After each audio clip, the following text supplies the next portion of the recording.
Чингэлтэй Сүхбаатар дүүргийн 158-га 2206 нэгж талбайд анхны жишг сэлб 20 минутын хот төсөл хэрэгжиж байгаа. За төслийн хүрээнд сүүлийн тендерт шалгарсан дотоодын 4 гадаадын нэг компани барилгажилтын ажлыг эхлүүлээд байгаа юм. За Чингэлтэй дүүрэгт баригдах 5000 айлын орон сууц бүхий 73 блок орон сууцыг эх 2027-ны 7 дугаар сард хүлээлгэх юм байна. Сэлб дэд төв төслийн хүрээнд 2203 айлын газрыг чөлөөлөхөөр төлөвлөсөн одоогоор газар чөлөөлөлт 95% байгаа юм. Хэдийгээр сүүлийн тендер шалгаруулалтыг хугацаанаас нь хоцорч нээсэн ч компаниуд 11 дугаар сар хүртэл ажиллахаар төлөвлөжээ. Одоо энэ Сэлб хотын маань яг орон сууцны барилгачлалтын хэсэг гэж байгаа. За үүнийг бол нийслэлийн зүгээс өнгөрсөн онд анх удаага олон улсын санхүүгийн зах зээлээс хөрөнгө босгоод энэхүү тендерийн ажил маань явагдсан гэж ойлгож байна. Тэгэхээр одоо бол хөрөнгө мөнгөнд бэлэн, зураг тээзүүн бэлэн, газар чөлөөлөлтөө хийгээд бараг дууссан байгаа.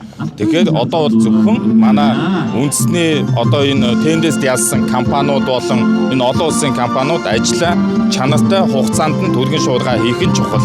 За үүн дээр бол хяналт тавьж ажиллана. Харин нөгөө талдаа худалдаа үйлчилгээ бизнесийн зориулттай газрууд дээр бол нийслэлийн зүгээс бизнесийн байгууллагууд компаниудтай хилцэл хийгээд хөрөнгө мөнгөө яаж тохиролцож энэ хотын энэ бүтээн байгуулалтаа хийх вэ гэдгээ цааш нь хилцэл хийх үндсэн дээр хийнэ гэж ойлгож байна. Тэгвэл Чингэлтэй дүүрэгт баригдах Сэлб дэд төвийн нэг хэсэг болох 5000 айлын барилгын ажлыг гүйцэтгэхээр Хятадын China Engineering Bureau компани, Монголоос Боринсовд нутгийн буян Вонкон зэрэг компаниуд шалгарчээ. Дотоодын компаниудын хувьд 10-аас 20 жилийн туршлагатай бол гадаад компаниудын хувьд анх удаа Монголд хэрэгжиж буй барилгын төсөлд оролцож байгаа нь энэ юм а. Магадгүй энэ бол 100 эхэлж байсан ажлыг бид тендерийн процессоос ойролцоогоор 2 сар орчим хугацаас тэрийг алдсан байгаа.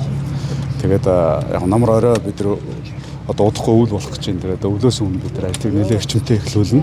За хэдийгээр оройтч эхэлж байгаа ч гэсэн төслийн одоо сүүлийн шатыг бид буюу эцсийн хугацааг бол өөрчлөхгүйгээр 2027 оны 7 сард оруулна гэсэн төлөвтэй ажиллаж байгаа. За нэг барилга дээр ерөнхийдөө за газар шороны ажил маань дуусангууд бид дараагийн шатны ажил орж байгаа. Шатны ажил болгон дээрээ бол 30-аас 40 хүний баг бүрэлдэхүүн нэг барилга дээр 2-оос 3 инженер, хяналтын инженер ажилладаг гэсэн. Энэхүү Сэлб дэд төвд баригдах 12000 айлын орон сууцыг эрчим хүчээр хангахын тулд дэд станцыг байгуулна. Ингэснээр Сүхбаатар дүүргийн 13, 14, 16, 17 дугаар хороо, Чингэлтэй дүүргийн 14, 18 дугаар хорооны барилга байгууламжийг эрчим хүчний найдвартай хүйсвэрээр хангах юм а. Цаашид төслийн хүрээнд Сэлб дампад арчаа дэд төвийн 6520 өрхийн 23500 эргэн 208510 м2 талбай бүхий барилга байгууламжийг эрчим хүчний найдвартай хүйсвэрээр хангах нөхцөл бүрдэх юм. Сэлб дэд төвийн бүтээн байгуулалтын ажил хэрэгжснээр агаарын бохирдол 22%, түгжрэл 36%-аар буурна. Мөн дотоодын нийт бүтээгдэхүүн 2.5 их найд төгрөгөөр нэмэгдэж 25295 ажлын байр бий болох юм а.